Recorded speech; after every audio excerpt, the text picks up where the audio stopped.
let me tell you something, folks. This is part of the broadcast where I tell you a little bit about my personal news, about what's going on. This is for my parasocialists out there who want to know what happened in between the time period where I pressed the stop streaming button and then pressed the start streaming button. And honestly, some really cool updates for you. First of all, I ended the broadcast early last night because my cousin and his wife have arrived from Turkey, and I wanted to hang out with them a little bit. And by hang out with them, I mean, what did I end up doing? I ended up pulling out the Steam Deck, sitting next to them, and playing Yakuza 0 the entire night. I'm not even kidding. I'm so deeply addicted. Majima, especially when he learned the breakdancing fight sequences, is just a major game changer. Majima is probably, I love Kiryu, but Majima is probably one of the best fucking characters I've ever seen. Like, with the way he behaves, how he is the king of the night, how he says the customer is the king, and like the way he will treat his customers and turn any rowdy and unruly customers back into like, paying for the entire fucking night, just milking their wallets, all that sort of good shit. He's incredible. Will they be around for the puppy arc? Yeah, the breaker style is probably the greatest fight sequence since I played Eddie Gordo and used to stun lock motherfuckers when I used to play Tekken back in my youth. Okay? I absolutely love that. I was a Eddie Gordo cheese. Okay? Yes, I used to play Tekken. Way back in the day. Never like competitively, never anything like that. But I was an Eddie Gordo cheese. I was a huge Eddie Gordo cheeser. That was my main. I am a huge fan of capoeira style fighting. So seeing that in a Japanese game, not like Tekken, where you're supposed to be in Japan, and having a guy like Majima do that makes me really, really excited. Tried that shit on my Yoshimitsu, bitch. Majima's opening is so fucking cool, is what got me to Yakuza. Favorite side story in Yakuza 0? I don't know. Maybe the cult one. I just finished that one. Of course, you're an Eddie main. Fuck you. Yeah, I mean, come to Brazil. What, you got a problem? You got a problem? Come to Brazil. Come to Brazil! Yeah. Eddie Gordo. Anyway, will you play Tekken 8 when it drops? Probably not. I'm not like a big Tekken boy. Anyway, but yeah, so as I was saying, that is pretty much all I did last night and also this morning. But also, as you guys saw, my cousin is here. Okay? What that means is fucking dirty circle masher. Yes, I am. I'm not embarrassed by this. I don't care. So when your cousin is in town from Turkey, what does he do? Well, he brings motherfucking baklava. Okay? That's what he did. He brought some motherfucking baklava, which is great. I love baklava. It makes me very excited to eat some delicious baklava. That is extremely my shit, right? However, there's some issues with the baklava situation. I can't stop myself. I have no control over my bodily functions, and I certainly have no control over my urges, my desires. I am a hedonist. I believe that life is too short. So we should, we should focus on making choices that maximize pleasure. And there's perhaps nothing more pleasurable than eating this delicious Turkish treat. Antep fıstıklı. Let me tell you, I ate 4. And these bad boys, these puppies are like 300 calories per, you know what I mean? So I thought to myself, oh fuck, I'm gonna be honest with my trainers. I'm gonna be honest with my trainers and I'm gonna tell them that I did that. I consumed 4 baklavas yesterday. Okay? So they made fun of me the entire morning. I was really tired. I was really tired when I was, working out for some fucking reason, even though I got a good night's sleep.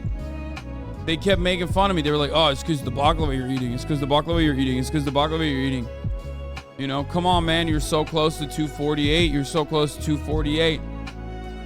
And at the end of that process, after a long convoluted, tedious, hardcore workout under the sun. Shirtless workout under the sun. I weighed myself. And let me tell you, ladies and gentlemen, people have short-term goals, long-term goals, and mid-term goals. And my mid-term goal was getting down to 245 pounds. And guess what? Something very unexpected happened. Something very unexpected happened this morning. After eating 4 baklava and feeling like absolute dog shit about that decision. And also not going out to play basketball as I normally do on Thursday nights. I felt restless all night. I woke up feeling very upset. But then I weighed myself. And when I weighed myself, I found out something that was truly unexpected. That I, Hasanbi Piker, have reached 245.8 pounds since I started working out. It's the lowest weight. It is the lowest weight that I've hit since I started working out post-COVID. COVID ruined my body, made my muscles atrophy, made my fat grow, and it did it over the course of 2 years. So I stopped working out. I became a bit of a schlub. And at my heaviest, I got all the way up to 280 pounds. That's right. And as someone who has been 320 pounds in the past, who lost all of that weight and was able to keep it off and was able to have a six-pack, was able to dunk, this was a really, really hard transformation to go back into the gym and to not be able to put up the weights that you're normally able to not move your body like you are able to, as you once did, and to be depressed every day. But finally, we're back. Now, of course, not over. As you guys know, I've been dieting pretty aggressively and I've been cutting. I've been I'm in the recomp phase still. And 245 pounds is far from my goal weight. My goal weight is always going to be anything that puts me at under 10% body fat. I suspect that's going to be 230 pounds. But let me tell you, eventually, get there. Right. My end goal being under 10% body fat, like I said, and being able to dunk. I'll inevitably get there. And I will do it in a healthy way. I will not do it in unhealthy ways. I will not do the Ozempic cheat code. I will not, or I mean, maybe I won't rule that out. Who knows? I will not lose weight aggressively, exclusively, so I can get down to that body fat percentage in a way that makes me yo-yo diet. I will not do steroids, but maybe later in the future. But hopefully, we have broken through yet another plateau. And hopefully I can keep it off as we move on to the next step of the process. 235 pounds. That's it. What's your body fat? It's like, I think it's like a little, it's a little under 20% right now. I'm not like, my body fat's not that great. But that's not that big of an issue because, no way 230 pounds is sub 10. I mean, I have a photo that I can show you. from 2016, I think, or maybe 2014, possibly. Here, this is my reminder that comes up every day. Here. But this is a photo. You see? Yeah, that is where I am around, I would say, probably around like a little over 10, like 11% body fat. And at that point, that's not sub 10% though. Yeah, I mean, it's like, I would say, or that's not with a pump or anything. That's just in the morning. Probably around like 11-12% body fat there.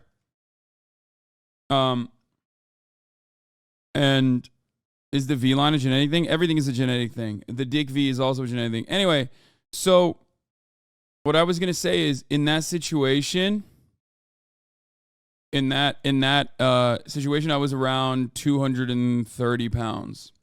A lot of people forget that I'm 6'4" and very broad, very wide. So when I'm 230, I'm sitting at like 11%. Might be a little bit. That might have been sub 230. How do you calculate your body fat percentage? Very carefully. Body fat percentage, unfortunately, is like awful and very hard to calculate. How did you get to 11% before? It's called being young. Looked great in the photo, but nowhere near 10%. No, I said I was like around.